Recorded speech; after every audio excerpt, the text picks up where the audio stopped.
At the end of 1944, after the failure of the British with the surprise landing at Arnhem, hostilities again took a positional character, and with the onset of winter, the advance of the Allied forces slowed down. The front line almost froze literally and figuratively. While the advancing Allied columns advanced in other countries, the people of Holland had to wait their turn for liberation. When the front became more or less stable, the Dutch patriots in the German rear had to take the initiative themselves if they did not want to sit idle. During that period, up to 60 men daily sneaked through the positions of German units and surrendered to the first English or Canadian patrol that came across. Regardless of where they crossed the front line, all defectors were screened. Upon arrival, each defector was thoroughly interrogated after a search. Many defectors were highly resentful of this treatment. Indeed, it was offensive to patriots who had risked their heads to help the Allies. I had to explain to them that intelligence work is like solving a problem with many unknowns.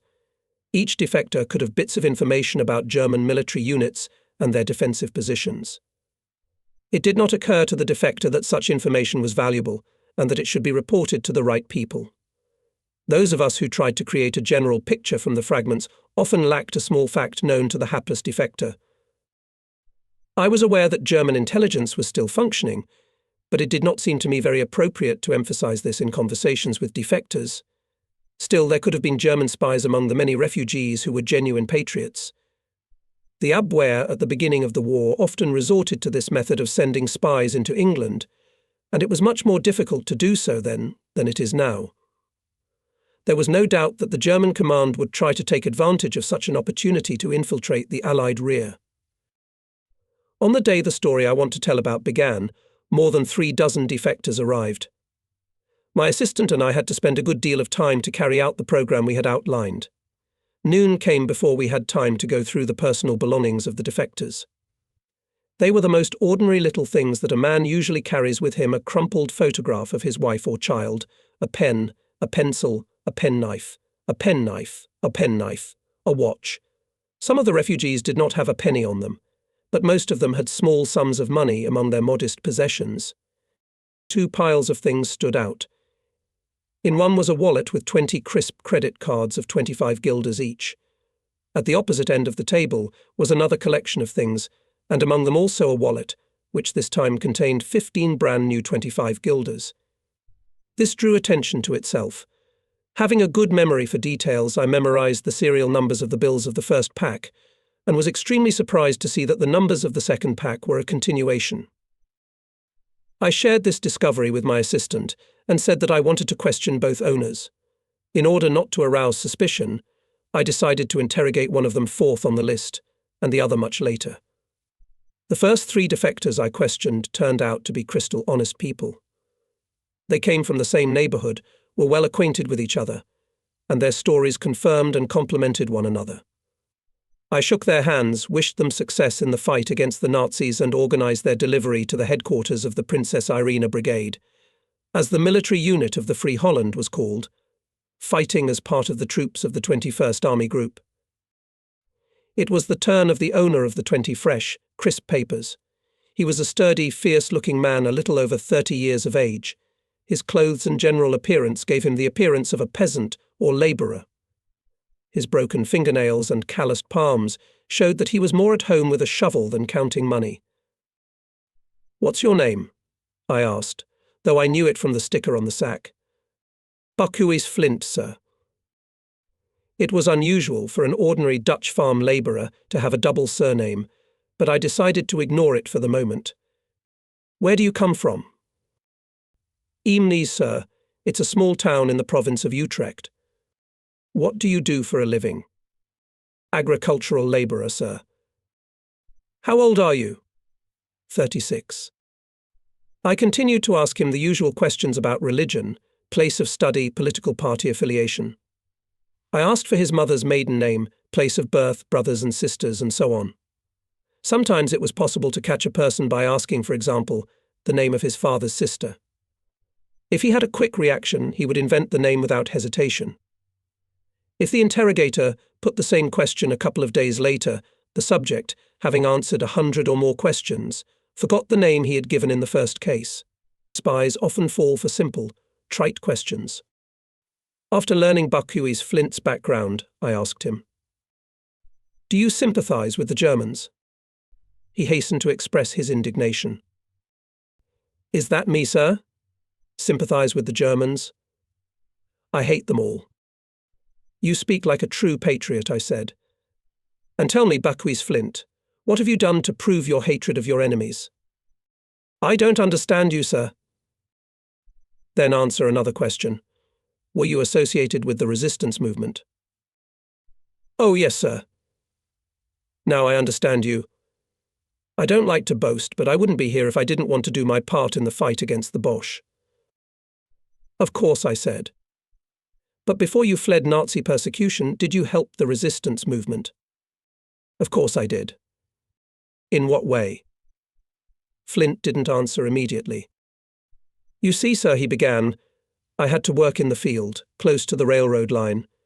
It used to happen that after a train had passed, I'd rush to the railroad track and loosen a couple of fasteners.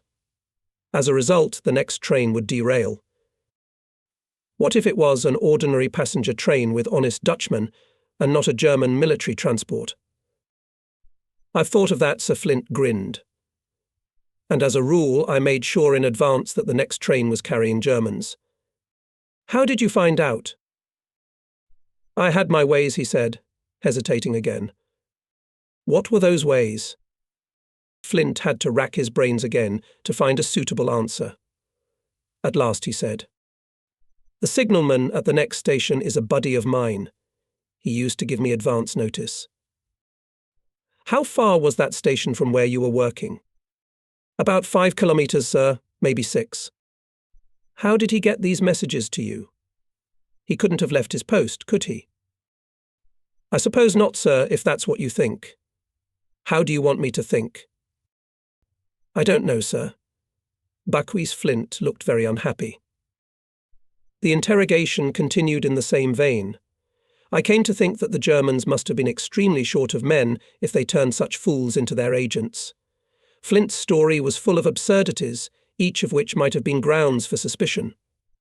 If he had been the only defector carrying a large sum of money, I would have arrested him at once, but I wanted to use Flint as a possible bait to expose his friend if the latter proved more clever than this small fish. Determined to end the interrogation, I pointed to the pile of money on the table and asked, "Are these yours?" "Yes, sir." "How is it that you happen to have so much money on you?" "This is my life savings." "You must not have saved your savings very long." "What do you mean by that, sir?" "The money looks brand new." "You see, sir," replied Baku's Flint, "I have kept the money in a safe place." There was no point in continuing this chain of questions. Flint's story sounded so unconvincing that for a moment I even wondered if it could be true.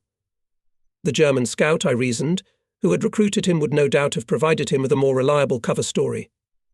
Finally I asked, "Do you personally know any of the 30 to 40 defectors who came with you?" "No, sir," he answered without hesitation. "Are you sure about that?" "Yes, sir." After hearing this answer, I turned to the guards and ordered them to take Baku's Flint into the next room and lock him there alone. A plan of further action was already maturing in my mind. In any case, 2 or 3 hours of thinking alone would give my idiotic interlocutor a chance to reflect on his own stupidity. The interrogation of the next few people proceeded without incident. None of the interrogators had any difficulty proving their honesty and explaining their reasons for crossing the front line. Finally, it was the turn of the 9th man, who, like Baku's Flint, had brought with him the savings of his life. When he entered my office under escort, I realized at once that he was a man of a different disposition, both physically and, apparently, mentally. To my questions, he gave prompt and convincing answers. The man's name was Vander Aa. He was born in a small place near Eemnes in the province of Utrecht, which was also the home of Baku's Flint. Vander Aa was 32 years old. He worked in a machine factory as a foreman. Vander Aa was not married, but I had the impression that he was constantly in the company of women, had the appearance of a self-assured man, and this, as a rule, impresses women. What did you risk your life to come here for? I asked him. To join Princess Irena's brigade, sir. But why did you take such a risk? The war will be over in a few months. That's just it, Sir Vander Aa answered hastily. Frankly speaking, I did not help the Allies much. I participated in the resistance movement little, and actually did not do anything significant. I thought that this was my last opportunity to do the movement some good. The answer was quite logical. Usually a person who critically evaluates his own actions is sympathetic to the interrogator. What role did you play in the resistance? Oh, sir, he grinned. I wasn't a hero. Some of my acquaintances liked nothing so much as to go out at night, clashing with German patrols or breaking their cars. But I was far from that. I prefer a quiet life. As a boy, I was very fond of playing trains. Do you know what I mean, sir? I think I do. I stayed with a widow. Her house faced the main railroad tracks. I managed to get her to give me the furthest room. In my spare time, I would sit at the window, but at a sufficient distance so that no passerby could see me, and watch the trains. There was a slight rise at this point, and the trains slowed down to such an extent that I could count the number of cars and even see whether military or civilians were on the train. I took notes, accordingly, and passed them on to one of my resistance comrades. How did you contact him? We worked in the same factory. His machine, strangely enough, often broke down, and I, as a foreman, had to fix it. That's how I passed on the information. You were doing a very important job, I said. You, sir, probably know best what to call it, said Vander Aa, but I don't want you to think that I am trying to present my actions as extraordinary. So far, this man has answered my questions quite convincingly. Perhaps he only went a little overboard in denying his positive qualities, but after Flint's shameless boasting, it was even pleasant to hear him begin to demand more detailed information about the number of trains passing his observation post per hour in both directions, the average number of cars in the train, the percentage of freight trains, and so on.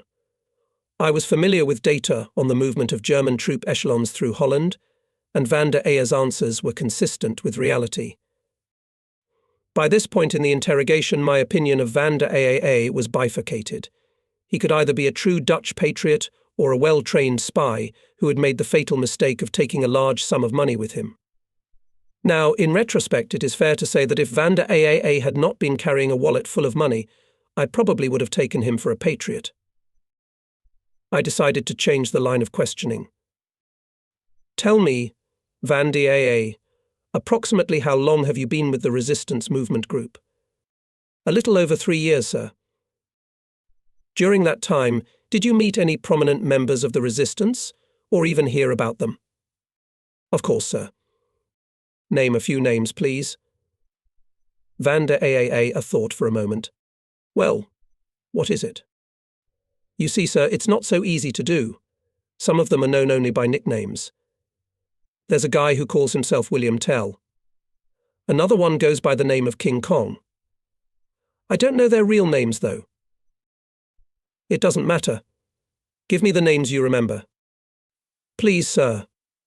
Baron den Tex, Verbeek, Flex, Sanders, Shunt, Rolafs, Van Dyke.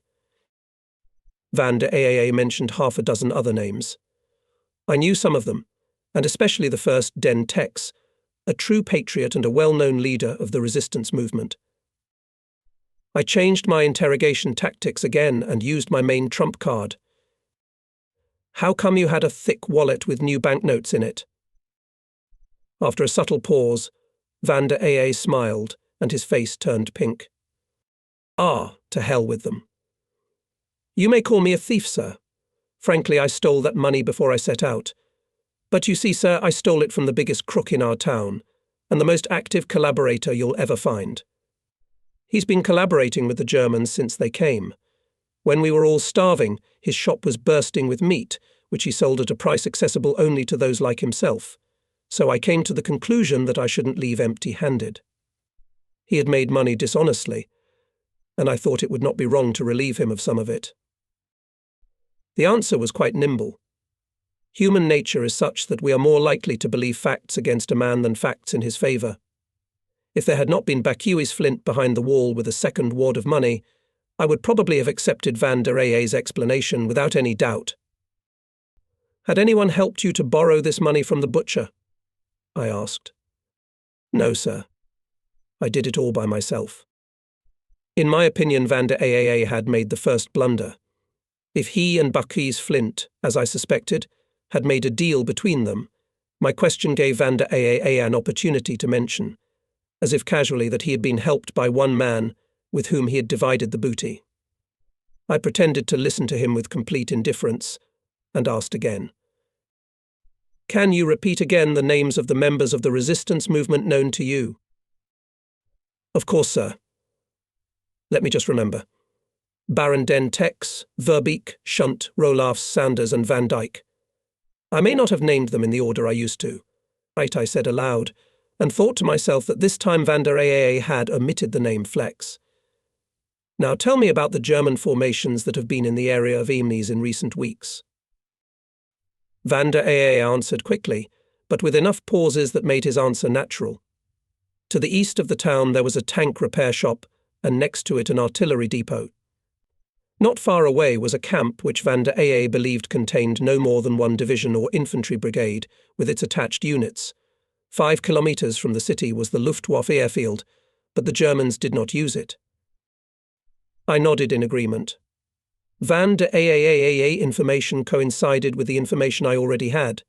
Then I said, You defectors, this morning there are about 40 of you. Among them, probably there are people from your neighborhood. Tell me, do you know any of them? No, sir, he answered without hesitation. I may have seen one or two of them sometime, but they are not only friends but even acquaintances. Do you realize, sir, the situation in the resistance movement? The less a man knows, the less the Germans will know if they capture him. I had a couple of close friends from Eemnes who were in the same group as me, but who else was resisting the enemy in our neighborhood? I do not know. Vander Aa's answer satisfied me. I complimented him and offered him a cigarette. Then, playing off my embarrassment, I added, I'm sorry, Vander Aa, but my memory is beginning to change. I used to remember perfectly well the facts that I was told once, but now. I stopped talking and slowly ran my hand across my forehead. I guess I need to take a break from my work. My memory has become like a sieve. You have already mentioned 2 or 3 times the names of the members of the resistance movement that you know, and I have already forgotten them. Would you mind repeating them again? Of course not, sir, he said sympathetically. I can imagine your situation. You need a good rest, sir. You're right. But the war won't go on forever. Well, sir. And he repeated the names again. Needless to say, my memory was nowhere near as shoddy as Vander Aa had led me to believe. He repeated the same names, but omitted the name Flex again. Thank you, I said. That is all that is required for now. Now I'm going to ask you to sit in the waiting room. I won't have to wait very long, will I, sir? I want to join Princess Irina's brigade as soon as possible. I won't keep you a moment longer than necessary. There are a few formalities to fulfill. I smiled and shook his hand. After Vander Aa and his escort left, I sat smoking for a good 5 minutes. A plan was forming in my mind. I was almost certain that Vander Aa and Baku's Flint were German agents who knew each other, but I had to find evidence of this, trap them and make them confess. Having worked out the details of the plan in my mind, I sent for the assistant, told him of my suspicions and acquainted him with the part he was to play. After the assistant left, I called Vander Aa again. He came in and sat down. His demeanor indicated that he was wary. Apparently he found it strange to be summoned so quickly. To make him put aside his wariness, I said, Would you agree to help me? You are obviously a true patriot, but I have strong suspicions about a fellow who arrived in the same group as you. You must help me expose him. I'd be glad to help you, sir, but as I said, I don't know anyone who arrived at the same time as me. Still, tell me what I must do. I'll try to help you. Well, that's fine. I was sure you'd agree. I hate to accuse a friend, But you've just reminded me again that you have no friends among the new arrivals. Besides, even among friends, duty is still duty. Being a German agent is more unpleasant. You're damn right, Sir Vander Aa agreed. What do I have to do? Oh, it's very simple. First of all, look through the observation slit in this wall. You'll see a man sitting in the next room, but he won't see you. Tell me, don't you know him? Vander Aa played his part well. It was obviously a surprise to him, too, to see Baku's Flint, but he gave nothing away. You can count on me, sir. I led Vander Aa into an adjoining room, guarded from the outside by a sentry. Baku's Flint jumped up. Observing the expression on their faces, I pronounced, "You have both come from the same neighborhood, and perhaps it is time for you to get acquainted. Baku's Flint, let me introduce you to Mr. Vander Aa." They shook hands, and I could only marvel at their composure. In my heart, I cherished the hope that the less intelligent Baku's Flint would give himself away in an unexpected confrontation, but he showed only a moderate interest in Vander Aa. I invited both to sit down and again ask Baku's Flint a few of the usual questions concerning age, religion, education, and political views. Vander Aa seemed outwardly calm, but the glance of his intelligent eyes jumped from my face to Baku's Flint's every now and then. After a few minutes, I stopped my questions. Finding cigarettes in my pocket, I asked rather loudly, addressing both of them, "Would you like a smoke?" This was the conditional signal for my assistant, who had been standing outside the door all this time. He opened the door wide and shouted, "Mr. Flex." Baku's Flint jumped up abruptly with the words, "Yes, sir," the comedy was over. I laughed loudly and turned to Vander Aa, who, in spite of all his composure, flinched. "So I remarked, there is a missing Flexer man whose name you first mentioned, and then for some reason omitted in the list of acquaintances." "Stupid pig." Vander Aa hissed angrily. He realized that the game was over. "No," I interrupted, "you are the fool. Never underestimate your opponent. If you mentioned Flex once, you should have repeated the name.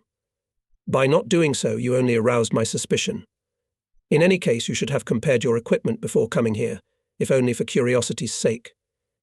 You divided the money you received from your German masters, and it was highly imprudent to keep it in your wallets, especially as the series of bills are the same.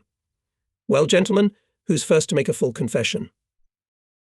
Vander Aa and Baku's Flint, or if you call him by his real surname Flex, were sent to headquarters and were soon brought to trial. I do not know their fate, but I hope they got what they deserved. A man is not worth much if he is willing to sell himself and sell his homeland for 50 English pounds or less, even if they are issued in new, crisp banknotes. It is often said that we live in an age of specialization. It is believed that a man will not achieve much unless in his younger years he sets out on some definite path and concentrates all his abilities in the appropriate field. The late C.B. Fry may serve as a model of a well-rounded man. He made a career at Oxford University, played in cricket competitions as a member of the national team of England, was a world record holder in long jump, a prominent footballer, and once he was even offered to take the throne of the rulers of Albania.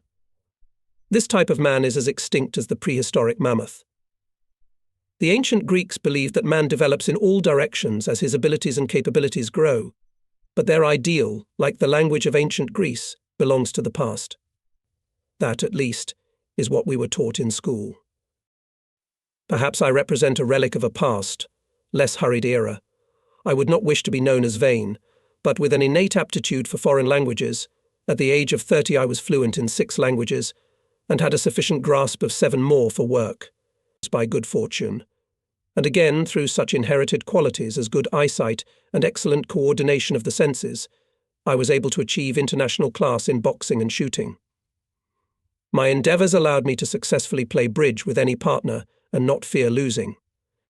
Looking back, I feel that my life would have been more limited and poorer if I had specialized in one area. Maybe I would have achieved more in that area, but I would have missed out in others. But no matter what people's ideals are, in times of war one is forced to specialize in a certain field. War has become very complex and there is no room for know-it-alls. When a man joins the army, he is trained as an infantryman, artilleryman, sapper, tanker, or a specialist in one of the support services. During his military service, a soldier may be transferred from one branch of the military to another.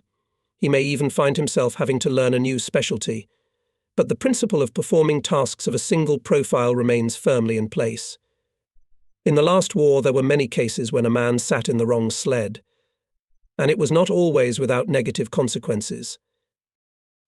I know, however, a man in his 40s whose father is English and whose mother is French. He himself married a French woman and lived in Paris until 1939. In time, he became assistant manager of a large firm that manufactured automobiles and motors. Not only was he fluent in French and English, but he was also well versed in technical terminology. At the beginning of the war, he quit his job, sold his house, and, inspired by the desire to fulfill his duty to his ancient homeland England, moved with his family to London. On enlisting as a volunteer in the British Army, he listed all his qualities and asked, if appointed an officer, to send him back to France with the British Expeditionary Army and make him a liaison officer between the British and French formations. It seemed impossible to find another such man. He was at once promoted to the rank of officer, and he was posted as a junior officer in a training battalion. France had already fallen when he continued to bombard the War Ministry with requests for transfer as originally proposed. Fortunately for the Allies, the situation in the various intelligence agencies in the last war was generally better than in the example given. In most cases, men who knew a foreign language or country situation were assigned to posts where they could put their knowledge to good use. Many of us have heard of the intelligence sergeant who spent several years after 1941 perfecting his knowledge of Russian. Finally, having successfully passed all his interpreter's examinations and having practiced speaking with the help of a Russian immigrant professor at Oxford, he was declared fit to work in the office of the British military attaché in Moscow. The appointment took place a few days later. And where did you think he would be assigned? To a regiment of Royal Fusiliers in Africa, where the locals, as I recall, speak Swahili. Fortunately for us, there are few cases of this kind. On the contrary, in the intelligence agencies, especially in wartime, there is a tendency towards narrow specialization. If a person was hired, for example, to work in counterintelligence, it was considered almost unbelievable that he would later be transferred to intelligence. In other words, a spy hunter could not become a scout behind enemy lines. And that's understandable. It takes a long time to gain skill and experience in a difficult endeavor, and when a person gets a certain qualification, his superiors are very reluctant to part with him. In addition, an employee, working in a certain area, gradually acquires a specific way of thinking, appropriate to the tasks performed, but little suitable for others. The investigator, who has the ability to critically analyze any testimony and extract from them at least a fraction of the truth, if it was there at all, is unlikely to be able to quickly come up with a legend for himself. The first task requires analytical acumen, the second requires ingenuity and intuition. In addition, no man will be hired for intelligence work unless it is absolutely certain that he can keep a secret. Braggarts and talkers are not only dangerous, but they are usually and easily recognized. A secret agent must be able to keep a secret from his friends, and sometimes even from his own wife, if he is to keep himself alive. The intelligence officer quickly becomes accustomed to keeping quiet. This system and tradition is wonderful for the lower levels of the apparatus, but I have often thought that during the First World War, and especially during the Second World War, there should have been a joint intelligence fund in the Intelligence Directorate to which the various agencies could send the information they extracted. This kind of organization certainly existed on paper, but my personal experience has shown that it was hardly ever used in practice. Take France, for example, on whose territory, due to its strategic importance and the increased concentration of German troops, the activities of intelligence had a particularly important purpose. The British had a wide network of agents, operating under the direction of the relevant section of the Directorate of Special Operations. The units of fighting France, under the command of General de Gaulle, had their own network of agents, operating independently of the Directorate of Special Operations. When large contingents of American troops began to arrive in England, the United States set up its own intelligence service, operating under the auspices of the Office of Strategic Services. And as a result, it often happened that a request for certain information was not only duplicated, but also went through 3 channels, and the results were shared little. An agent could obtain important information that was already resting in the files of a rival intelligence organization less than a kilometre from Whitehall. I write deliberately about rivalry, for my experience has shown that very often the intelligence of one of the Allies fought not only against the Nazis but also against the intelligence of its partners. National pride in wartime is a good thing only up to a certain point. It should not lead to wasting time and risking human lives because of donkey stubbornness and unwillingness to share intelligence already available. Here is an example. In 1944, a young Dutchman, one Pelchure, reached England on a simple dinghy. He was involved in the affairs of the organisation that provided the transfer of refugees by sea from Holland to England, but the motives for which he agreed to work in this organisation, it was difficult to establish, and there was a strong possibility that he was an agent of the enemy. After hours of interrogation, I could not come to any definite conclusions about his honesty, and acting on the principle of not trusting a person if there is even the slightest doubt, instructed to refrain from using Pelchure in any work where he could come in contact with classified information, as well as not to let him out of the country until the end of the war. The following year, already in charge of a counterintelligence mission in Holland, I met Pelchure again in a prisoner of war camp set up by the Gestapo. I immediately interrogated him and learned that shortly after I had instructed to keep him under surveillance and not to release him from the territory of England, he established contact with representatives of the American Office of Strategic Services. They trained Pelchure and dropped him as an agent in his native Holland. Fortunately for the Allies, Pelchure turned out to be a true patriot. However, such a case could easily have ended with another case, known in the British counterintelligence under the ill-fitting name of the English game. In the English game, the traitor managed to infiltrate a group of about 50 Dutch agents. As a result, all of them were captured on arrival in Holland. Many were executed by the Gestapo. Important secret information also fell into enemy hands. The great risk associated with the Pelchure case could easily have been avoided if the various Allied intelligence agencies had worked, as they say, in a single harness, rather than competing with each other. To become a British agent, a candidate must first pass the most stringent reliability and psychological tests. The intelligence authorities quite rightly seek first of all to find out what motives prompted the volunteer to embark on this path. If it turns out that he was led by mere romantic feelings, the services of such a volunteer politely but firmly refused. A person who is attracted only by fame may not show sufficient determination when the going gets tough. Such people tend to boast of their adventures at the first opportunity. A candidate selected for a secret mission must undergo a special and difficult training program away from London for several months. The training program includes parachute jumps, practice in handling various types of personal weapons and explosives, acquiring skills in radio communications, photography, as well as training in unarmed combat techniques, that is, the silent destruction of the enemy. In addition, all possible changes in the terrain chosen for the agent's future actions were studied intensively. The safety of the agent himself and the lives of the members of the resistance group associated with him could depend on such simple circumstances as knowing the curfew in the area or the availability of a certain type of cigarettes. Despite strict selection and solid training, the percentage of agents captured by the Gestapo immediately after arriving at their destination was considered very high and even alarming. Some were turned in by traitors from the fifth column, some were rounded up as a result of the arrest of a member of a resistance group, who under torture gave the names of his associates. In addition, intelligence chiefs suspected that some agents failed because of their own mistakes. For example, the case of a female agent who was about to cross the road in a French town is known. She instinctively looked first to the right, as they do in England with the left-hand traffic there. For a moment she forgot that on the continent one must look left first when crossing a street. An observant person noticed her mistake, and this put an end to her not yet begun activity as an agent.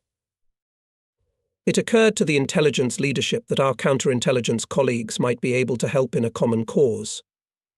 Men who had devoted years to the study of suspected enemy agents were obviously in a position to check the readiness of their agents and could perhaps suggest some remedies for the deficiencies they had identified. Thus, one morning 3 young men entered my office accompanied by their guardian. The latter was obviously proud of his charges and seemed to have every reason to be. "When are they leaving?" I asked. "The day after tomorrow," was the reply. "Will they be dressed as they are now?" "Yes." "Who will they be portraying?" "Belgian businessmen or petit bourgeois, not very rich, not very poor, but earning a decent living." I nodded in approval. The young men's suits were appropriate, unpretentious, not very new, but not too shabby. Obediently, I walked over to the guy closest to me, put my hand behind his vest, and pulled out his tie. A store label was sewn on the back of its Selfridge, Oxford Street, London, West 1. "Take them away," I said to the faint-hearted guardian. "They will not be able to explain to the Gestapo how the Belgian businessman manages to buy during the war ties on Oxford Street in London." Later, another young man was brought to me for testing. His legend was that he had fled Brussels when the Germans entered and spent 8 months in the south of France, working as an agricultural labourer on a flower plantation in Grasse. Then he became fed up with the hard physical work and returned to Brussels. This man was born and brought up in Belgium, and Brussels was his hometown. From this part of his biography, the Gestapo couldn't find anything to implicate him. Then I asked him to show me his hands. The ends of the fingers were soft, there was no roughness on the skin of the palm, the nails were not broken. These hands could not be mistaken for those of a man who had been engaged in heavy agricultural labour for the past 8 months. When I asked him about the varieties of flowers grown on the plantation, he had only the most general knowledge of them. As in all such cases, I had to send him for a second training course. I considered and continue to consider it a tragedy that brave and advanced young men should expose themselves to unnecessary risk for lack of the simplest training. My preliminary remarks apparently do not give the reader any coherent impression. Let them then serve as a background for my account of how I, a counterintelligence officer, had to play the role of judge, jury and prosecutor in the case of 2 suspected agents, a father and son. One morning in the summer of 1942, the phone rang in my office. A familiar voice wasted no time in being polite. "Could you be at work tonight?" "What's the matter?" Another failure on the other side. "Have you heard about Gabriel?" I answered in the affirmative. "A torpedo boat picked him up off the coast early this morning. He'll arrive in London this afternoon and be brought to you at once. He'll tell you everything himself. There's something wrong, and you've got to help us find out. Will that be all right?" Of course I answered, knowing the man who spoke and his tendency to exclude verbal husks from conversation. There was no point in asking further questions at this point. But as I hung up the phone, I couldn't help thinking about what might have happened. The failure could have been serious. The leadership would certainly not send a fast torpedo boat across the North Sea just to invite some Dutchman for a cup of tea. Taking a man off the Dutch coast, which was well illuminated by searchlights and closely guarded by patrol planes and fast patrol boats, was a rather risky venture. Obviously the matter was urgent. I knew Gabriel only by hearsay. Gabriel was the pseudonym of a former sailor who had been ferrying people from the Dutch coast for 2 years. It was one of the most difficult tasks a man could face in wartime. Every metre of the coastline was monitored around the clock, patrols were stationed at every cape, regular raids were conducted from the sea, and all harbours and ports were occupied by German troops. It was impossible to get fuel for motorboats, and every craft larger than a dinghy was not only on the lookout but also registered. Yet Gabriel's organisation helped nearly 100 refugees get out of Holland within 2 years. As a young boy, Gabriel was apprenticed to a master builder of boats and small seagoing vessels. The Germans didn't know about it. By some miracle, he repaired old boats in a hidden place from prying eyes, and even built new ones from pieces and wrecks that were snuck out of the harbour area. Gabriel's group consisted of men whose entire lives had been spent at sea. They would have been able to guide any gunboat through the Kiel Canal if instructed to do so. This group was a powerful weapon in the hands of the Allies, and now was going through a difficult moment. Gabriel, I learned, was known for his religious fanaticism. It was said that in his youth, Gabriel had wanted to become a priest, but his lack of education and the need to help his father in the household had prevented him from doing so. But over the years, Gabriel lost neither zeal nor piety. He did not drink or smoke, and always carried a Bible with him. He read it so often that he knew many passages by heart. I was told that his speech was full of quotations from the Holy Scriptures. He even borrowed his pseudonym from this scripture. Gabriel's proud patriotism was like a sword thrust against the Nazis. Knowing all this from rumours, I was looking forward to meeting Gabriel. About 6 o'clock in the evening, I saw from the window of my office a dusty staff car. 2 men got out of it. In one of them I recognised an officer attached to the headquarters of the Free Holland Armed Forces. The other, a man of short stature and middle-aged, was apparently the formidable Gabriel. In a few minutes they were sitting in my office. For a while we chatted on distracted topics. It was mostly the liaison officer and myself who spoke. Gabriel sat on the edge of his chair, leaning over. He was clearly impatient to get down to business. I watched him surreptitiously. Gabriel was wearing an old, greasy, baggy suit. A thick blue sailor sweater peeked out from under his jacket. He had a mop of dishevelled grey hair on his head. A thick net of deep wrinkles covered his weathered face. The most remarkable thing about him were the eyes under his bushy eyebrows, bright and clear as a child's. "Well, all right," I said. "You didn't come all this way just to talk about the weather. What happened?" "You tell me." "These events concern you first and foremost," the officer suggested to Gabriel. Gabriel's story was similar to many others I had heard before. The details were different, of course, but the theme was the same. Gabriel's group consisted of 12 people, including himself, because of the special significance of the number 12. And the religious zeal of the leader, a joker in the group, had dubbed the members apostles, a title that remained with them, much to the leader's displeasure. Gabriel personally selected the members of the group from among people he had known for a long time and trusted completely. Over the course of 2 years, the group lost several members. One of its members drowned during a violent storm, another contracted tuberculosis after spending hours in cold water, and a third was blown up by a sea mine. Each new candidate was selected with great care. Gabriel rejected one of the best sailors in the district only because he was a hardened drunkard. After all, when drunk, a man can spill all his secrets. Thanks to Gabriel's caution, the group was successful until recently. The group sometimes got into unforeseen skirmishes with the Germans, but since for combat operations the same stretch of coast was never used twice, and any operation was postponed, if there were warning signals, the members of the group were not seriously worried. Then suddenly everything changed. One night, 3 weeks ago, when the boat carrying the next batch of fugitives was ready to leave and was in a small cove known only to the group, and maybe half a dozen experienced sailors, it was suddenly illuminated by a searchlight. Shots rang out over the heads of the fugitives. The boat was surrounded by soldiers of German patrols who had crept up unnoticed in the darkness. All the refugees, and one of the 2 accompanying members of the group, were detained by the Gestapo. According to the plan, the 2 members of the group, who were with the refugees, were to be picked up at sea by the 3rd participant of the operation and together with them on a small dinghy to return to the Dutch shore. After the refugee boat passed the minefields.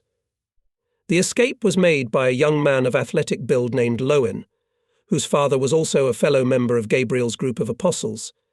Being a good swimmer, he swam about 1 kilometre out to sea, turned and swam the same distance parallel to the shoreline, and then headed for the shore. The German patrol had already left the area during this time. This incident was already a great misfortune in itself. But the worst was ahead. The following week, a new boat full of refugees set sail from an abandoned wharf in another part of the coast. She passed safely through a narrow passage between minefields and made it to the open sea, without adventure. But at the moment when she quietly passed the anchored German air defence ship, searchlights suddenly lit up the sea again, and a swarm of speedboats, approaching the boat, riddled it with machine gun fire. No one returned from this trip. 2 members of the group and 17 refugees died. At first we thought we had been punished by the hand of God, Gabriel said. Fate had favoured us for many months. But we couldn't count on it forever. Another thing happened last week. For more than 6 months I had been repairing an old fishing boat. A man gave us an automobile motor. 2 of my assistants, former ship's mechanics, then installed the motor on the boat. Then we raided a German fuel depot and took enough fuel to cross the North Sea. First of all, however, it was necessary to test the boat. For this purpose, I went to sea with my deputy named Van Loon and 2 people who knew the engines. It was a moonless night. We took the boat out to sea on oars, as we thought that the noise of the engine might attract the attention of the Germans. When we were already in the open sea, I ordered to start the engine. One of the mechanics turned on the ignition. There was a big explosion. The stern of the boat was blown to pieces, and the 2 men standing by the engine were killed. Fate spared Van Loon and me. We were standing on the bow, and the force of the explosion threw us into the sea. The boat sank and we had to swim to shore. "Do you suspect sabotage?" I asked, but it sounded more like a statement than a question. "What else?" Gabriel looked me in the eye. The 2 guys who had assembled the motor were both masters of their craft. And even if a gasoline engine has problems, it doesn't explode with such force. Someone had connected a fuse to the ignition, which resulted in an explosion after the motor was turned on. I had to agree. There was no other answer. "Couldn't the Germans have rigged the whole thing?" I asked. "Why would they do that?" Gabriel objected. "If they had attacked the boat by accident, they would have either destroyed it or ambushed it. The Gestapo prefers a dead man to a live prisoner. Those bloody dogs know they can make a living prisoner talk and betray his friends." I was beginning to find Gabriel's arguments convincing. "All right," I said. "Let's rule out the Gestapo. It would mean that in your group is a traitor. Do you agree with that?" Gabriel shook his head negatively. "I would prefer to give it another explanation." "But is it possible?" he said with despair in his voice. "The first 2 failures might have been bad luck, but the last one. So my old friend, the man who fought and suffered with us, risked his life, is a Judas. It pains me, but I must recognize this fact. What's more, now I almost certainly know who the traitor is." "Almost?" I asked you again. "Yes, it was like this. After reaching the shore, Wang Lun and I went to my hut, which was nearby. Wang Lun needed to dry his clothes, as it was at least unwise to appear outside in clothes with water dripping off them after curfew. Besides, the noise of the explosion might have alerted the German patrols. We sat down by the fire and began to discuss what had happened. Our group numbered 12 men, and there were 7 left. The traitor had to be one of the survivors, since even a traitor does not kill himself by organizing the death of others. I was confident and believed that he could not be Wang Lun. Wang Lun must have come to the same conclusion. Then we decided to set aside our feelings of friendship and affection for the other 5 members of the group and try to determine which one was the traitor. It was hard, but necessary. We talked through the night, but we still couldn't come up with an idea of who the Judas was. Finally, we decided to set a trap. The next night after dark, I called all the survivors to my house. I explained that the boat had sunk because of an accident, and pretended that the incident had not aroused any suspicion in me or Van Loon. I said that it was urgent to replace the boat, as we had to send a new group of refugees in a few days, and suggested that we steal the boat from a German marine warehouse, saying that Van Loon and I would do it the next night. All the others at once volunteered to go along with us, but I declined on the pretext that only 2 men were required for the impending business. To this I added that it was probably our blunder that had caused the loss of the boat, and it was for Van Loon and myself to provide a substitute for it. The traitor, I reasoned, would not dare to contact the Germans during the day, and as the operation was to take place the following night, he must meet his masters immediately after the members of our group had met at my house. Both Leuven, father and son, lived in the northern part of the town, while the other 3 lived south of the harbour. The group meeting ended around 10 o'clock in the evening. Its 5 participants slipped out of the house one by one. Wang Lun and I announced that after the meeting we would go to the warehouse for reconnaissance and went out with the others. We, of course, had no thought of approaching the German warehouse. Van Loon began to follow the 3 members of the group heading south of the bay, and I followed the Leuven trail. At first I was lost in the darkness, but that didn't bother me. I knew that the Gestapo commandant lived in a house on the mountainside a kilometre from the street where the Luens lived.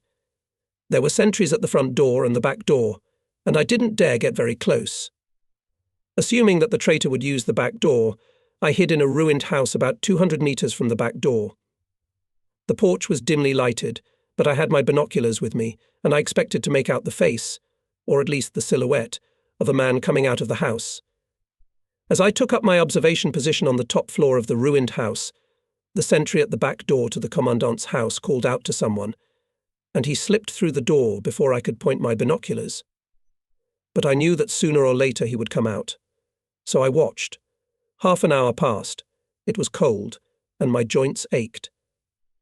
At last the door opened again, and I caught a glimpse of the silhouette of a tall man with his head uncovered, dressed in a jacket and coat.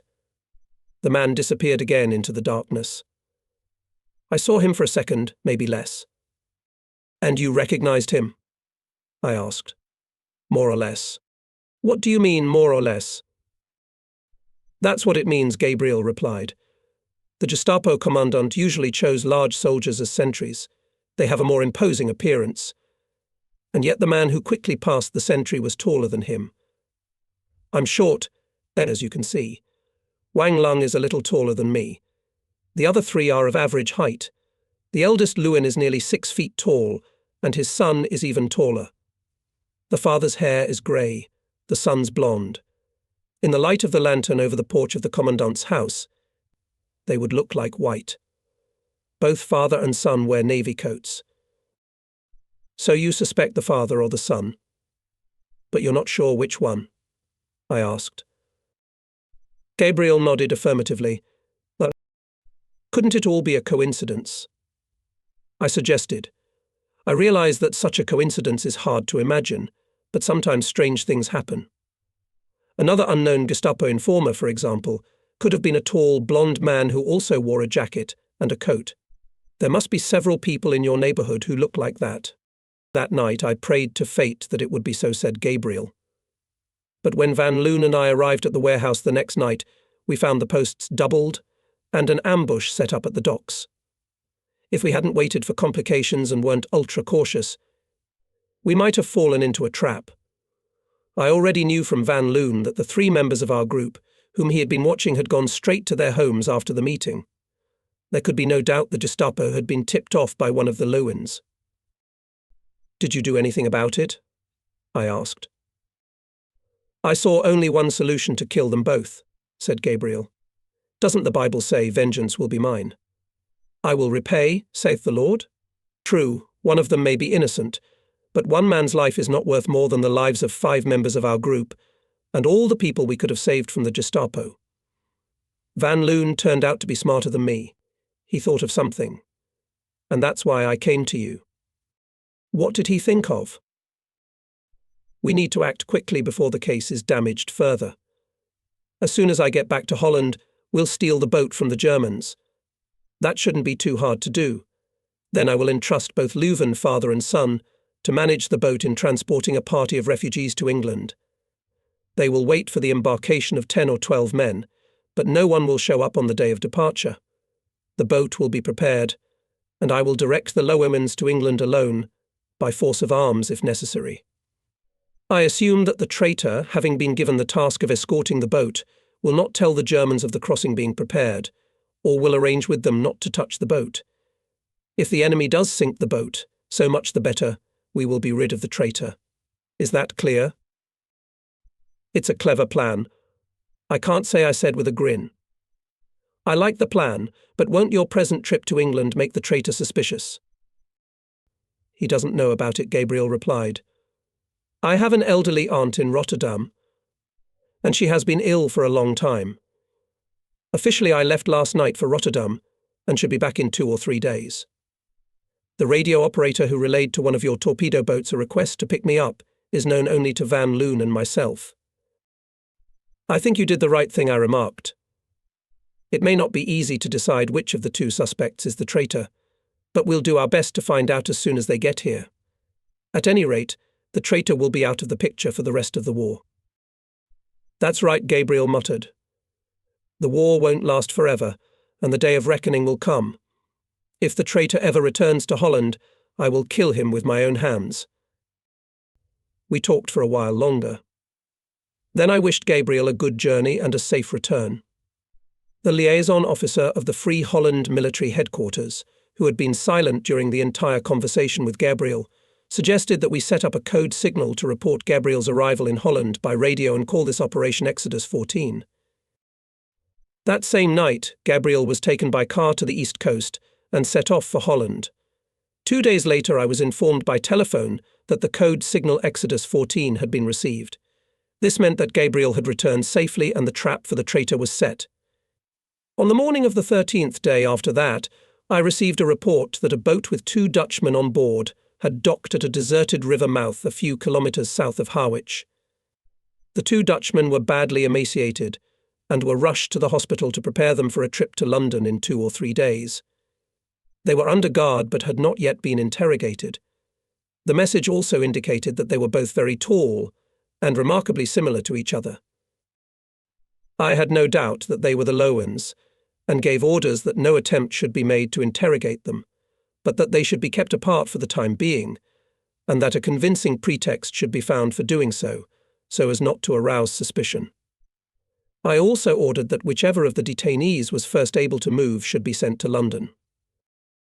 The youngest of the detainees, Jan Lowen, was the first to regain consciousness.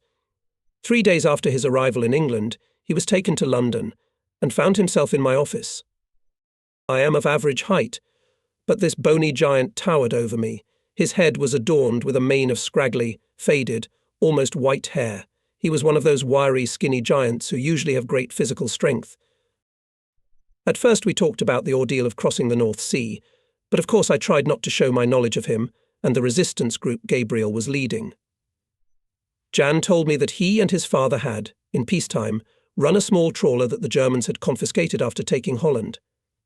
After that, he and his father had made a few odd jobs on the coast. His father was a widower, and the two of them lived together in a small house north of the harbour.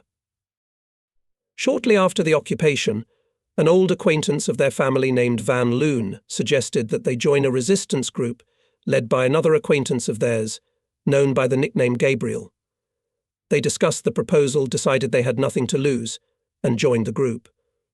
They had been successfully helping refugees for a long time, but in recent weeks their luck had changed. Jan then told of his ordeal, how he had been saved from being killed when the Germans suddenly attacked a boat carrying refugees that was ready to leave. He also told how the boat that Gabriel, Van Loon, and the other 2 members of the group had tested had been sunk. "I know a little English," he told me, "and I once had a conversation with an English pilot who had been shot down over Holland and was hiding from the Nazis. The pilots believed in the existence of evil gnomes and attributed unexpected engine or navigational compass damage to them. So I think the evil gnomes left the pilots alone for a while and came after us. Everything was going smoothly up until then. We've lost 5 men lately, and we still can't figure out what's causing the failures. The night my father and I set sail for England, none of the refugees who were about to leave showed up by the time we set sail. We waited for almost an hour, and then the senior of the group, Gabriel, declared that we should go alone. Now there were only 5 people left. If things continue like this, we'll have to disband the group in a couple of months." "How was your crossing of the North Sea?" I asked. "Evil dwarves accompanied us," Ian said unhappily. "The outboard motor on the boat failed halfway across. Then suddenly there was a big storm, rain clouds obscured the stars, and we lost our bearings. To top it all off, the rudder broke. I had to reattach it. I tied my father to the mast and myself to the rudder. The high waves were threatening to wash us overboard every minute. Fortunately, the wind was blowing north-northeast, steering us toward the English shore, or we would have either drowned or ended up on the Dutch coast. I probably questioned Jan Lowen for another half an hour. Instead of starting with one fact and putting the questions in chronological order, I went backwards, then forwards, giving the impression of haphazard questions and lack of purpose. Asked Jan about his childhood, and, after barely hearing the answer, went back to his activities in Gabriel's group.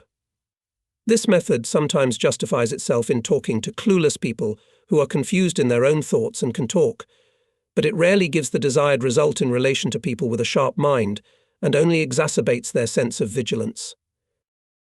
In any case, as far as Jan Lowen was concerned, the method described did not justify itself. Jan took his time in answering my questions and did not contradict himself when I asked a question again from time to time. There was nothing objectionable in his slowness, and perhaps I would have suspected him more if he had answered all my questions very quickly.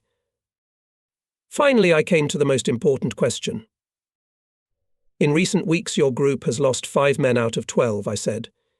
In addition, the enemy managed to detain more than a dozen refugees. At the same time, in the previous 2 years, the losses of your group were relatively small. What do you have to say about that? What do you mean, sir? Ian asked idly. I imagine the situation in this way: either the losses were accidental, or someone is responsible for it. What do you think? I stepped forward. Do you think that one of us, muttered Jan, hesitating to say the fateful word, gave the group to the enemy? What I think doesn't matter. What do you think? I repeated. Ian hesitated to answer. I can't believe it, he said at last, barely audibly. Who among us could have done such a thing? We had known each other for years and were friends. No, it's impossible. Neither of us could have been a traitor. He paused again, and then evidently realized the meaning of my question. I hope, sir, you are not suggesting that I could have been the traitor? You are gravely mistaken. Besides, I barely escaped the Germans by swimming when they first attacked us. A traitor wouldn't risk his life. I'm not accusing you of anything, I said calmly. I'm only suggesting one possibility. I'm telling you, sir, it's impossible. I absolutely refuse to believe it. You might as well accuse my father. By the way, what about my father? When will I finally be allowed to see him? I'm amazed it took Jan so long to take an interest in his father. Your father is doing well, but the transition has taken its toll. He's in good health, but he's twice your age, and the elderly don't recover as quickly as the young. You will see him as soon as he is able to receive visitors. When will that be? That depends on the doctors. Perhaps 2 or 3 days. That was the end of my first meeting with Jan Lowen. When the sentries took him away, I had 3 cigarettes in a row. Then I wrote a letter to the command of the unit that had captured the boat in which the Lowens had made the crossing, asking for a complete list of the property found in the boat and the personal belongings of the detainees. These data were communicated to me by telephone the next morning. There was nothing in the boat except a soggy piece of bread. It was left to assume that everything else had been washed away by the waves during the storm. The list of Lowen's personal belongings also yielded nothing new. His father carried a tobacco pouch, an old-fashioned lighter with a storm cap, a pocket compass, a sea knife, a few small coins, a handkerchief, and a crumpled piece of paper. The ink on the sheet was smudged, but it was obviously a crude diagram of German barriers off the Dutch coast. Among the son's belongings were found a nautical knife, a handkerchief, and a few coins. In the inside pocket of his jacket was a leather wallet containing 3 photographs of girls and 2 letters written in different female handwriting. They were passionate love letters, leaving no doubt that the writers were in the most intimate relations with young Leuven.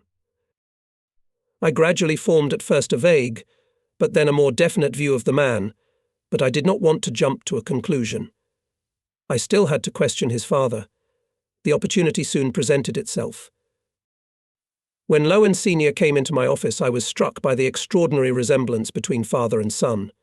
Indeed, at night they could easily be confused, even by a man who knew them both well. The father apparently was 2 or 3 centimeters shorter than his son, but just as broad in the shoulders, a little stooped and thin. No sooner had I begun my questioning than he asked impatiently, Where is my son? I haven't seen him since we arrived. They keep telling me that he is well, but when I ask to see him I am met with various excuses. Tell me, is it true that he's alive? I need to know that. Of course your son is alive and well. I spoke to him in this very room just 3 days ago. Why can't I see him? We didn't want to delay talking to him because he might have important information. I'm afraid I'll have to keep you away from him for a while longer and ask you the same questions. However, I can promise you that you will see him very soon. The elder Leuven sank into his chair with relief. My questions were still on the same topic as the conversation with my son, and both Lowen's answers matched. I heard again how Van Loon had suggested they join Gabriel's unit, and how well things had been going until recently. However, when I asked what was the reason for the recent setbacks, the elder Lowen gave an answer quite different from his son's. I think we have been betrayed, he said firmly. What makes you think that? Only logic. We all know Gabriel well and trust him. He's not a hot young man who would take a risk for nothing. Gabriel was always cautious, carefully selecting people, and always changing the location of his meetings. 1 or 2 failures could be explained by coincidence, but 3 or even 4 failures in 1 month was too much. No, there can be no question of some kind of evil fate. This is the work of a spy. Suppose you're right. Which one of you is the spy? Lowen looked at me blankly and shrugged his shoulders. I don't know. The suspicion began in me after the second accident, but I did not share my thoughts with anyone. It's hard, you see, to ask tried and true comrades if any of them are working for the enemy. But the details could have led you to the traitor's trail, I insisted. An accidentally dropped word, a guilty look. Let's try to solve the problem by the method of elimination. Could Gabriel be a spy? It is impossible, answered Lowen. And Van Loon? Absolutely not. I could vouch for him with my life. Good. Then perhaps you were the spy? Or your son? How dare you? Lowen thundered back. How dare you accuse my Ian? Accuse me if you like. I can stand up for myself, but don't touch my son. He would never betray his father or his comrades. Lowen was wearing an open collar shirt, and I noticed the lace around his neck. It's too early to accuse anyone, I said soothingly. I just need to know the truth. By the way, what do you wear around your neck? Lowen slipped his huge hand under his shirt, pulled out a cloth pouch by its string, took it off his neck and threw it on the table. Look for yourself, he said.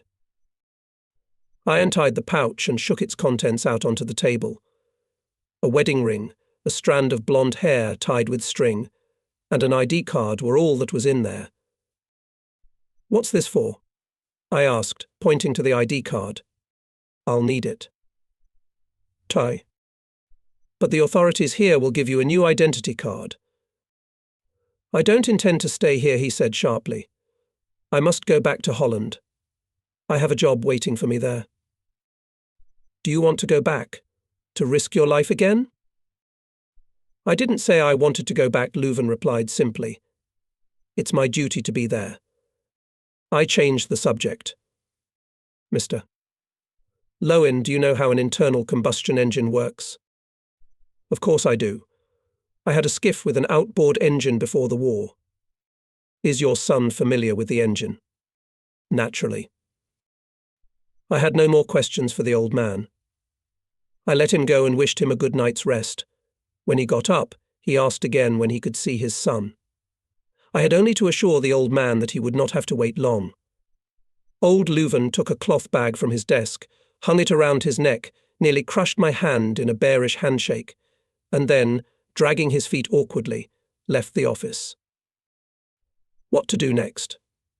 I thought, lighting another cigarette. Who is the traitor, the father or the son? Both of them have equal opportunity to inform the German authorities about the plans of the detachment. Both are honoured members of the group and enjoy the confidence of all.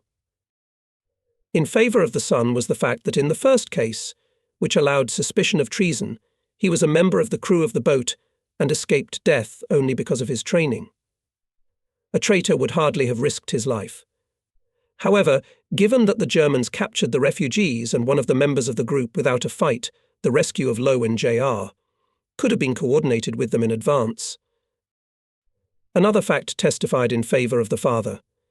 He brought his Dutch identity card with him and declared his intention to return. The son, on the other hand, probably had no intention of returning and preferred to leave the unit. But the question arose, why did old Leuven want to return? To continue to fight the Germans or to continue to spy in their favour? Or maybe the traitor is the old man's son, who got cold feet and decided to get away from the vengeful Gabriel.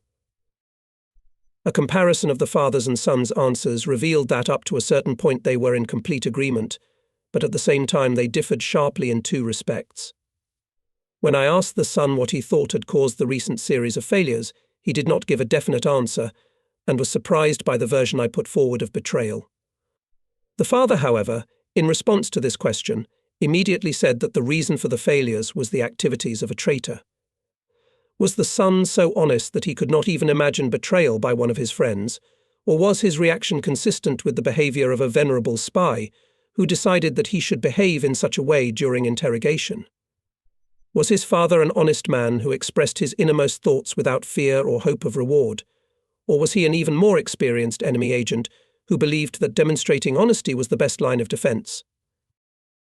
The Leuven's different reactions to my suggestion that one of them was a traitor were also characteristic. The younger Lowen indignantly protested against such an assumption only against him. The father, on the other hand, was more indignant at the accusations against his son. The behaviour of two people so close to each other was also different. The young Leuven only asked about his father at the very end of the conversation, while the father's first question at the inquest was about his son's state of health. The father's love for his son was clearly stronger than the reciprocal feeling. Was this strong paternal feeling a breeding ground for betrayal?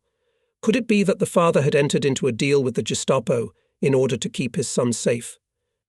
I began to recall the various occasions for betrayal that I had encountered in my years of practice. One such reason was hatred connected with the desire for revenge.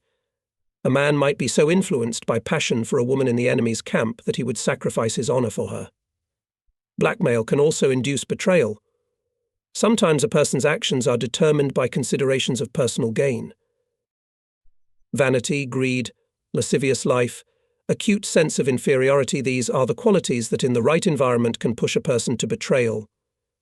I do not have a degree in psychology, but I have seen depressed people, and I have repeatedly had to analyze their character to determine the reasons for their actions.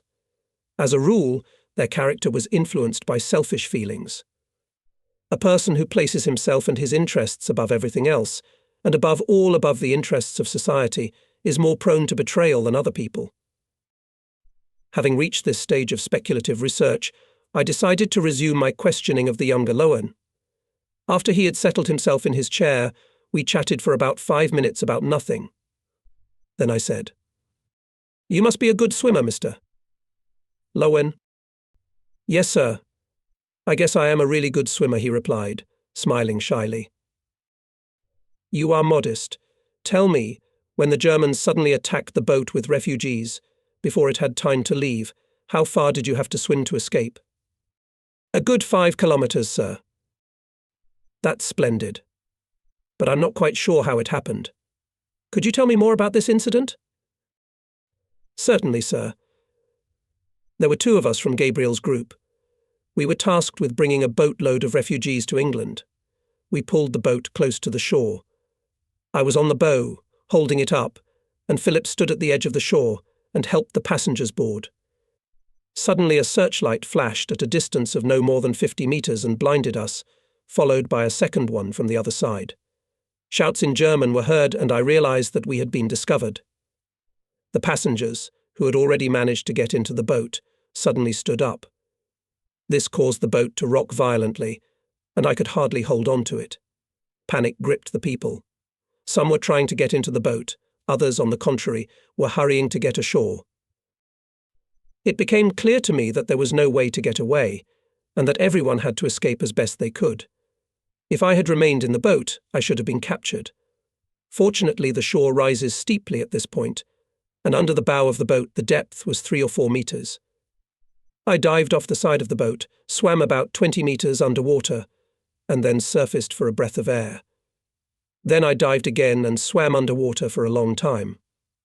There were shouts and noise from the shore, but fortunately the Germans did not turn their searchlights toward the sea, and I swam calmly. That was all. That was a good one, I said approvingly.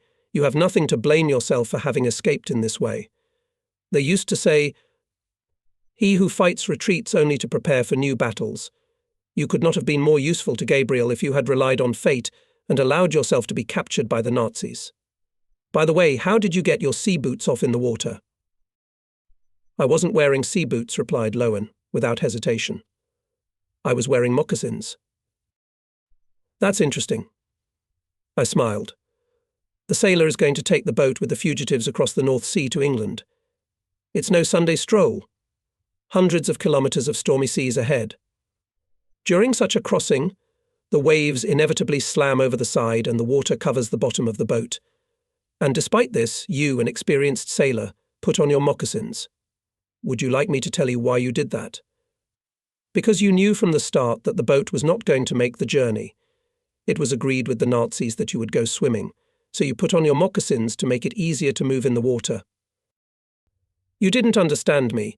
Lowen began to justify himself. I did not understand. I interrupted him. I don't think so. It was a pretty clever plan. If you developed it, then congratulations to you. Gabriel's unit was betrayed, and you thought no one would suspect a man who had almost fallen into enemy hands of treachery. No. I doubt you devised this plan without help.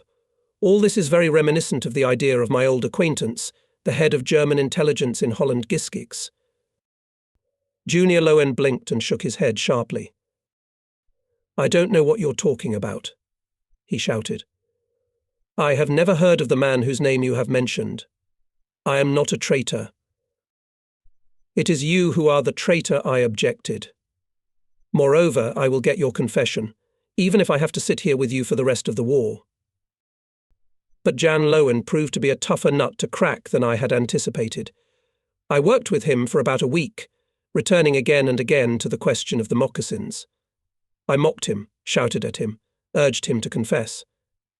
Once I even claimed that Gabriel had recognized him as a traitor and had seen him leaving the German commandant's house at night. I set more and more new traps, but Lowen, once slipped, did not repeat the mistake. One time I put him in a room equipped with microphones for eavesdropping and arranged a meeting with his father. Before doing so, I made sure that the father knew that there were strong suspicions about his son, but even to his own father, Jan Lowen, did not admit anything. He stuck to his story, claiming that he wore moccasins that night because they were more comfortable to walk in. His sea boots were under the struts on the bow of the boat. He allegedly intended to put them on immediately after going to sea. I discussed Lowen's case with the leading officer of the military prosecutor's department, and we had to recognize that the evidence against Lowen was clearly insufficient to convict him in the usual way. The Germans had seized the boat, and there was not a single witness who could confirm or deny Lowen's claim that the boots were on board the boat. The father could not be expected to oppose his son. As long as young Lowen persevered, his life was safe.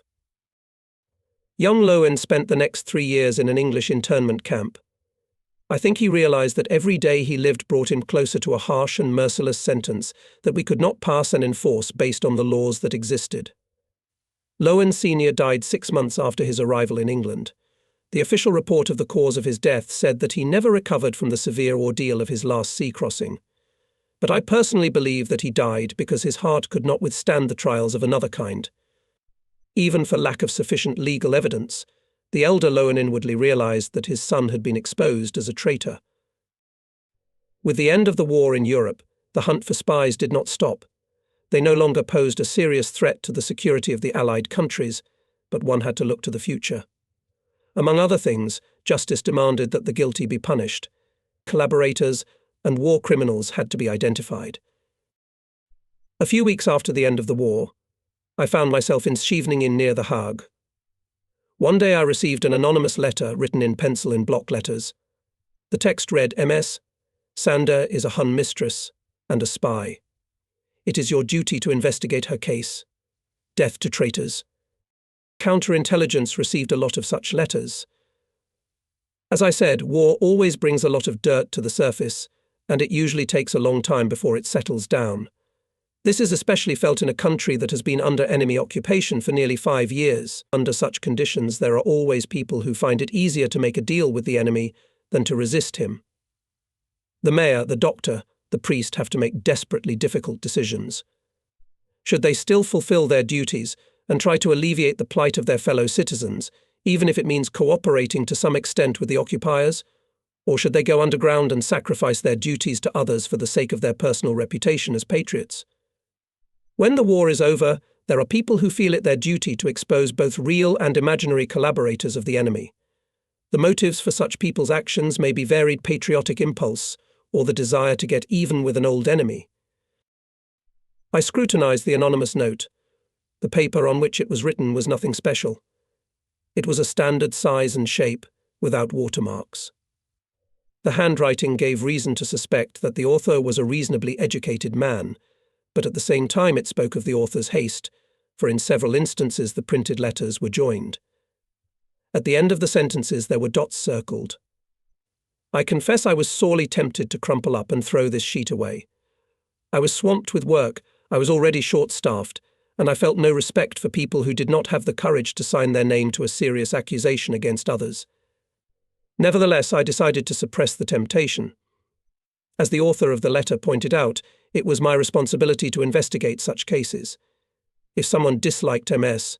Sander so much that they dared to accuse her anonymously, there must have been enough gossip about her, perhaps even threats of physical violence. If she was innocent, I could at least save her reputation by investigating her. Sander is a common surname in Holland, and it took me 2 days to compile lists of all the married women in the area who bore it. As a result of the subsequent work on the list, I was able to reduce it by elimination, leaving only one candidate among the suspects. Apparently this was the Mrs. Sander referred to in the letter. Her husband was the owner of a small printing shop in Scheveningen. After occupying the town, the Germans decided to use the print shop to their advantage and forced Sander to supervise the repair of equipment at the company. By all accounts, Sander proved to be a true patriot and helped the local organization of the resistance movement. The print shop printed orders and instructions for the troops occupying the area.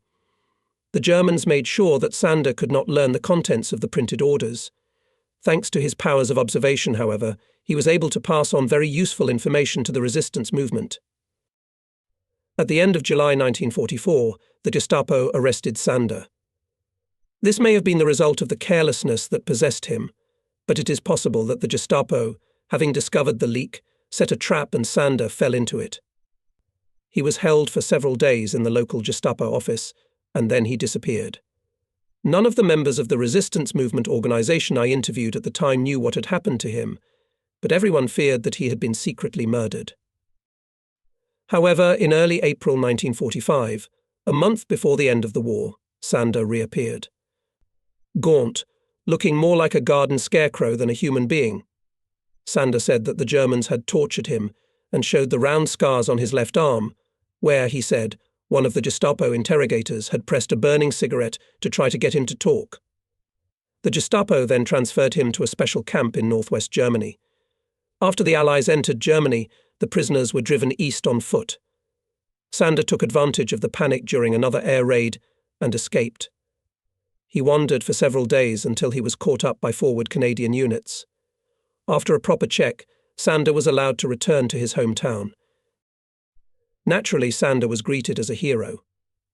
A member of the resistance movement who did not flinch under torture and managed to escape deserved such a welcome. A few weeks before Sander's return, however, strange rumors spread in the city concerning his wife's behavior. She had lived in Amsterdam for a long time. She had moved to the area several years before the war began and had no close relatives here. According to rumors, soon after Sander's arrest, his wife became the mistress of a Gestapo officer who lived in one of the rooms of Sander's apartment, on the second floor of the same building where the print shop was located. People told with a bitter chuckle that while Sander was cheating the Nazis in his print shop on the first floor, his wife was cheating him with the Nazis on the second floor. The delicacy of Sander's situation after his return to the city was that he knew nothing about the rumours that had been circulating around town regarding his wife's behaviour. For obvious reasons, no one could have the courage to tell the returning hero unverified information, especially during the celebrations dedicated to him. Doubts of this kind tormented me. Is it worth reopening the wounds that have healed?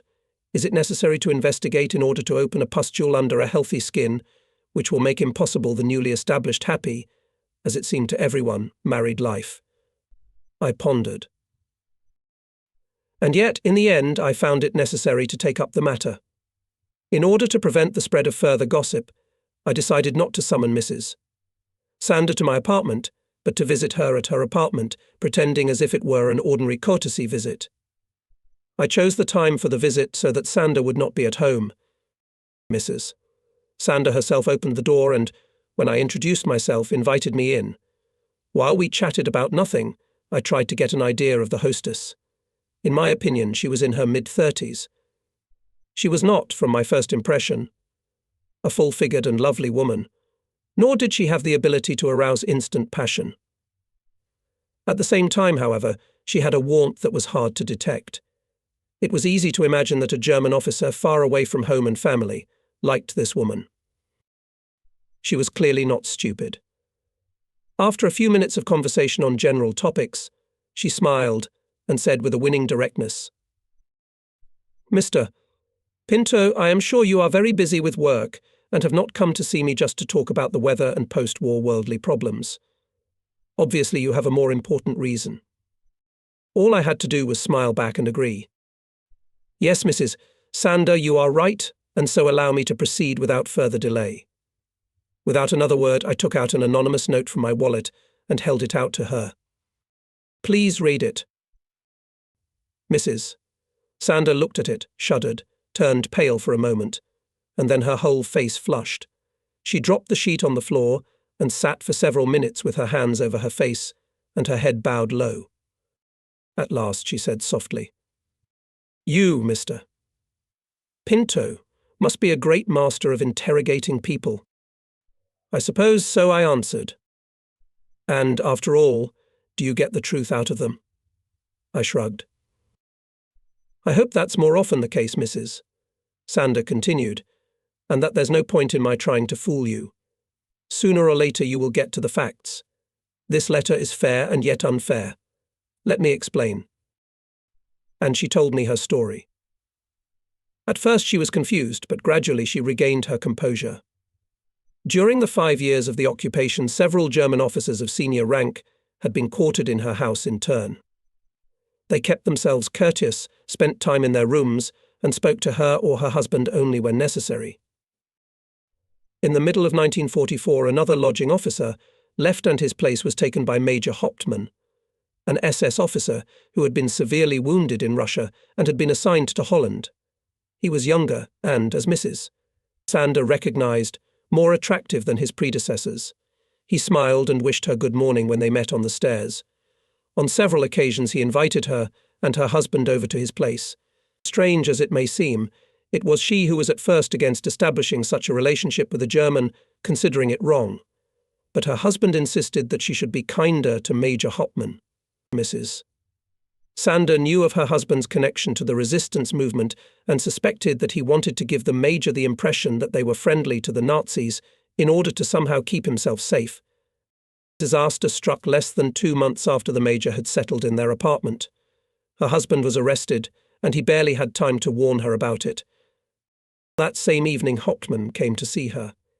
He said that her husband was safe for the moment, but that this was unlikely to continue for long, as he was considered an enemy of the Reich and deserved severe punishment. Hauptmann also said that it would be up to him to decide her husband's fate, and the severity of the punishment would largely depend on whether she accepted his offer. In order to preserve her husband's life, the Major said she must show favourable treatment to the judge, that is, to him. It was a classic situation honour in exchange for her husband's life. Mrs.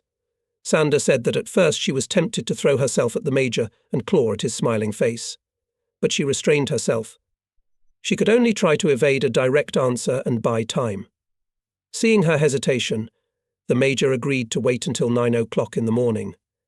All night she did not sleep, thinking about how to get out of the situation.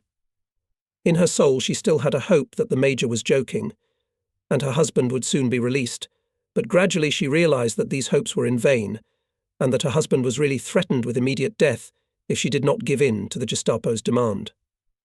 There was no time to consult anyone, and it seemed dangerous to violate the Major's order not to tell anyone about their conversation. However, other thoughts came into her head. What guarantee did she have that Major Hopman would keep his word if she became his mistress, and would he be able to keep his promise even if he wanted to do so? Mrs. Sander felt that the risk was inevitable. If she refused, her husband would surely die. Consent offered some small hope of saving him. The next morning she announced to the Major that she had agreed to become his mistress, but on the condition that she would receive proof that her husband's life had been spared. 2 days later, Major Hopman brought her a copy of a secret Gestapo order stating that her husband had been convicted of crimes against the Reich, sentenced to indefinite confinement in a concentration camp, and was to be sent to the northwestern regions of Germany. That same evening, Mrs. Sander became Major Hopman's mistress, and so it went on for nearly 6 months. From time to time the Gestapo man told her that her husband was healthy and well. Once he even showed her a note with her husband's scribbles, and she recognized his handwriting. After the failure of the desperate attempt of Hitler's command to counterattack in the Ardennes, German units one by one began to evacuate to Germany. Major Hopman left. Mrs. Sander was left alone in the house that belonged to her husband. She knew that the people of the town suspected her of having an affair with the Major. When she appeared in the local shops, women met her with hostile glances, and friends defiantly turned away when they met her. And yet no one had made any accusation against Mrs. Sander. She herself could not begin to tell everywhere about her transgression. Besides, with Hopman's departure, she had lost the opportunity of receiving information about her husband, and his fate had become a matter of great concern to her. The last time, just before Christmas, Hopman had told her that her husband was well, and what had happened since then Mrs. Sander did not know. Mrs. Sander's worries were understandable, as at the time there were terrible rumours about the fate of concentration camp inmates. According to one of them, Himmler ordered the extermination of all prisoners. It was also said that on a secret signal passed from camp to camp, the prisoners revolted and forced their way to freedom. Mrs. Sander had no means of ascertaining whether her husband was alive. She still loved him dearly, and, wishing him well, sometimes in her heart hoped that he had died a quick death, and without agony. And then he came back. He was gaunt, ragged, bruised and scarred, but alive. He was so weak that for several days she had to nurse him like a sick child. Strangely enough, he seemed to show no interest in how she lived in his absence. Her husband spoke only of the concentration camp and the terror of the unknown that gripped the prisoners, who would be included in the next batch to be sent to the gas chambers. When his strength returned to him, they lived a normal married life again. Mrs. Sander realized that she would never be able to admit to her husband what a dear price she had paid to keep him alive. As for her husband, he seemed to have lost his former autonomy and ability to make decisions, lost interest in the print shop, and once said with some strange irritation that the noise of the printing presses gave him a headache. Every day he became more and more irritable, and yet he carefully avoided solitude. Mrs. Sander was suddenly silent. Her story sounded true, but there was much to verify. "I understand how difficult it must have been for you to tell all this," I said sympathetically. "Can you answer a few questions?" She nodded in agreement. "First of all, let me ask, is there any physiological reason why you and your husband don't have children?" "No," she answered quickly. "At least I think there is. When we were married, we wanted to enjoy ourselves for a few years, and then the threat of war came, and we decided it was not the time to have children. Those reasons persisted later on. Tell me, did you never hear anything more about Major Hopman?" "Nothing," replied Mrs. Sander. "When he left, he said that what had happened was just an episode. He promised not to try to reconnect with me and not to spoil my life." "How did the Major feel about you?" Mrs. Sander thought for a moment and then said, "I think he really loved me." "And what feelings did you have for him?" I asked after a short pause. She did not answer at once. It was evident that she had difficulty finding the right words. "I don't expect you to understand me, but I think I was close to loving him." I realize that sounds strange. After all, this man forced me into cohabitation and made me break my vow of marital fidelity. I should have hated him, but he was affectionate and attentive, and I was lonely. Gradually I came to believe that, however low this woman fell morally, she could not be called a traitor. If her whole story had been a jumble of lies, if she had deliberately seduced a German officer and condoned her husband's expulsion, and finally if she had betrayed the interests of the Dutch people, she would certainly have told me that she had hated the vile Major Hauptmann and had tolerated his embrace only to save her husband's life. Her apparent candour led me to believe her innocence. Nevertheless, I continued my questioning. "Tell me, Mrs. Sander, did you and your husband have a conversation about your relationship with the German officer? In such a small town, where rumours spread very quickly, probably found a hunter to tell him about the sinfulness of his wife." "No," she answered. "He may suspect something, but he has never asked me directly. Since his return, he has never once spoken of what happened in his absence." "You said your husband had lost interest in work. What do you live on? After all, your pre-war savings must have been exhausted long ago." "The people of the city have been very kind to us," she replied. "The mayor set up a special fund in my husband's honour, and many of those who lived well donated large sums." She hesitated, and after a moment added, "I was not comfortable taking that money." "Why?" "Not for any reason you can think of. The day I returned, my husband was almost faint. I had to undress him myself and put him to bed. There were thick wads of money hanging from his waistband under his underwear. I didn't count them, but there must have been several thousand guilders. And you don't know where he got the money from?" "I know. He was honest with me. I asked him about the money when he was feeling better. He told me that after he escaped from the camp, he once had to hide in a ditch until a convoy of German trucks passed by.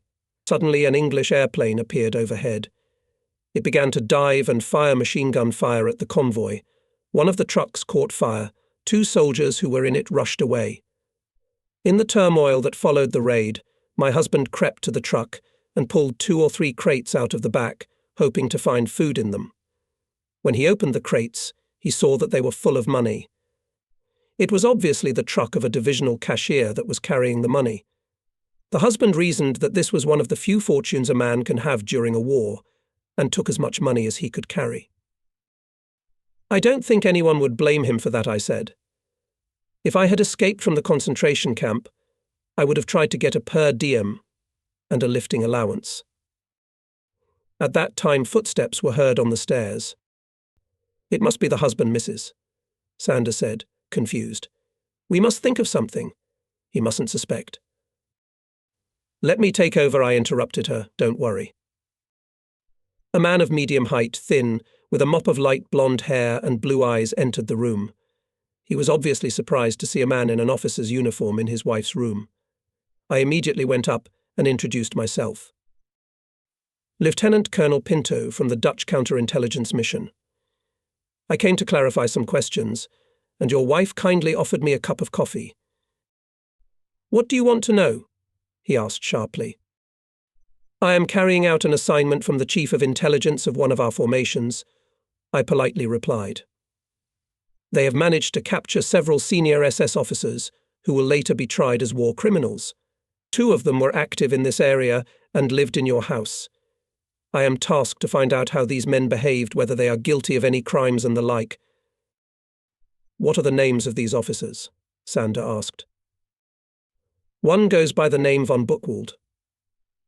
The other is Hauptmann," I answered calmly. Sander's eyelids trembled slightly. The muscles of his face tensed. "The name Buchwald does not tell me anything. In 4 years, more than a dozen German officers stayed in our house. Some stayed only a few weeks or even days. I don't remember a man with that surname. Hauptmann is another matter. We both remember Hauptmann."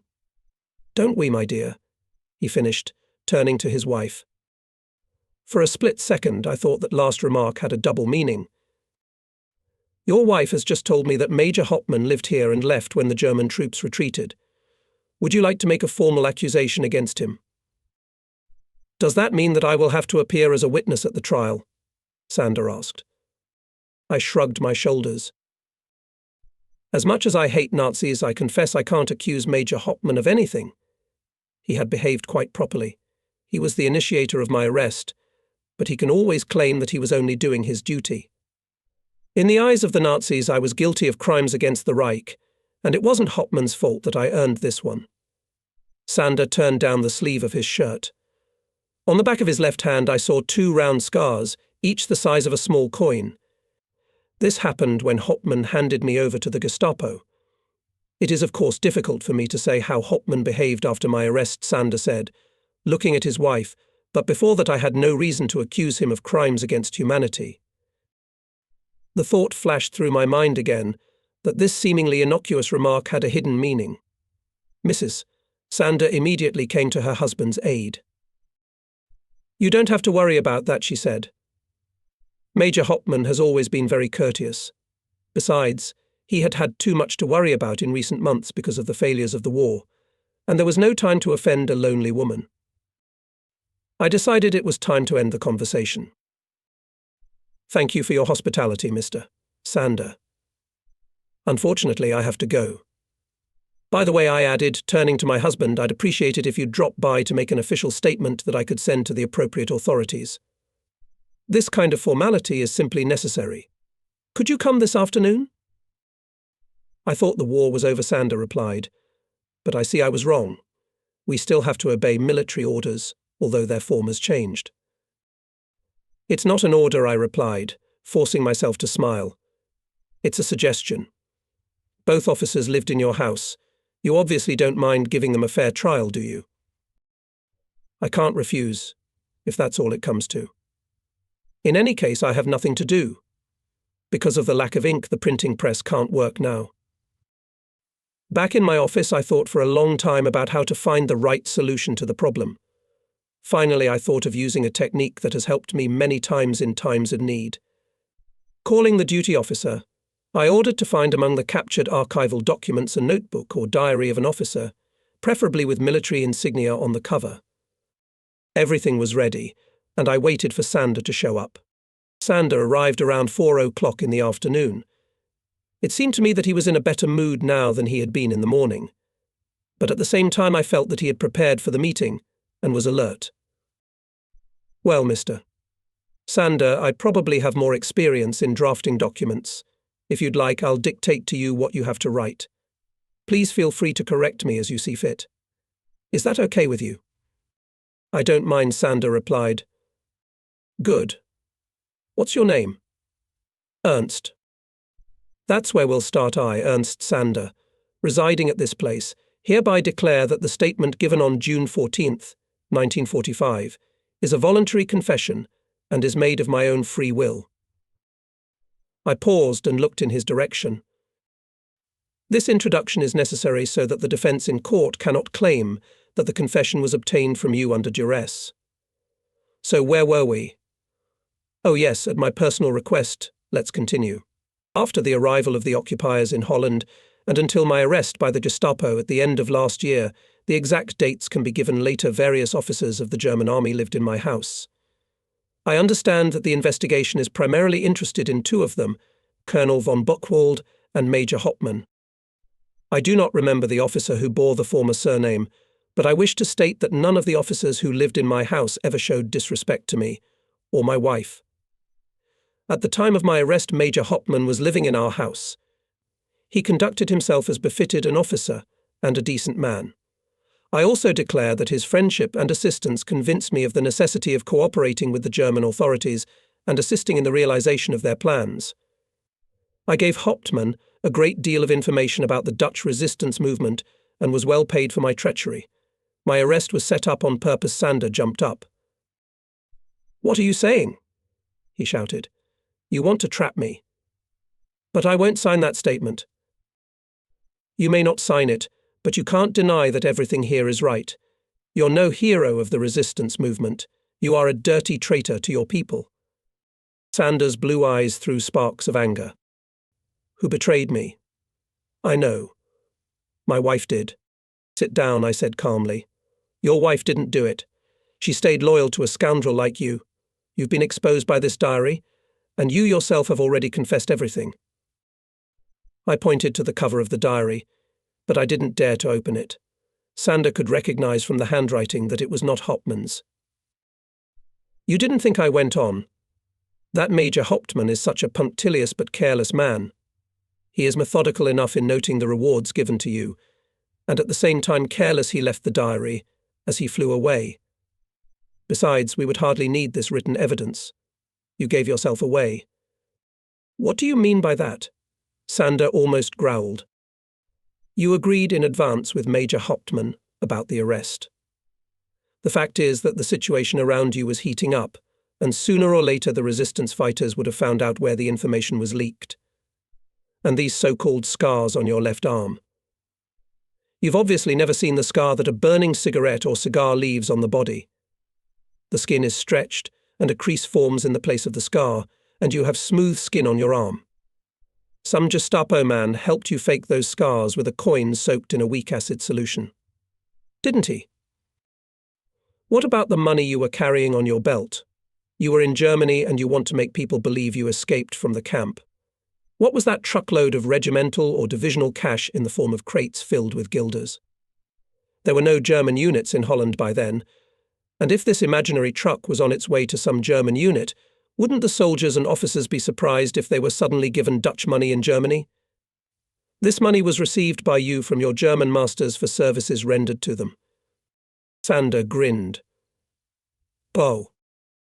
That may be true, but you have no proof.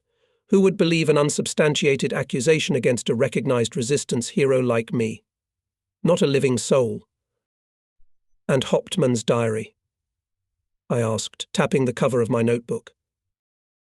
I swear it's fake. Hauptmann tried to force me to cooperate, and when I refused as befits a good Dutchman, he retaliated by making false entries in the book. What if we introduce Hauptmann himself? Hauptmann is either dead or in hiding. Besides, who's more likely to be believed, an SS man or a national hero? You're resourceful. But what I'm saying is true, isn't it? Of course it is, Sander said with a sly grin. Now I have proof, I said. Did you notice the bouquet of tulips on the table? One flower has bent more than the others. That's because it has a microphone attached to it. Sander didn't end up on the gallows, even though he deserved it. I couldn't get him to sign a confession. The coroner wouldn't accept the microphone recording as evidence. The hero's fame helped Sander. Efforts to locate Major Hauptmann were unsuccessful. Sander had to be released as found not guilty of treason. Not only was I very sorry that the despicable traitor had escaped a fair trial, but I felt remorse for another reason as well. In my fever, I had not asked Sander what had made him write an anonymous note accusing his own wife. I was convinced that it was he who had written it. Typists often write in block letters, and so quickly that they often connect the letters to each other. They also develop the habit of circling dots so that the typesetter can easily distinguish them from commas. I also remember well the confusion of Sander's wife when I showed her the anonymous letter. She, of course, recognized her husband's handwriting immediately.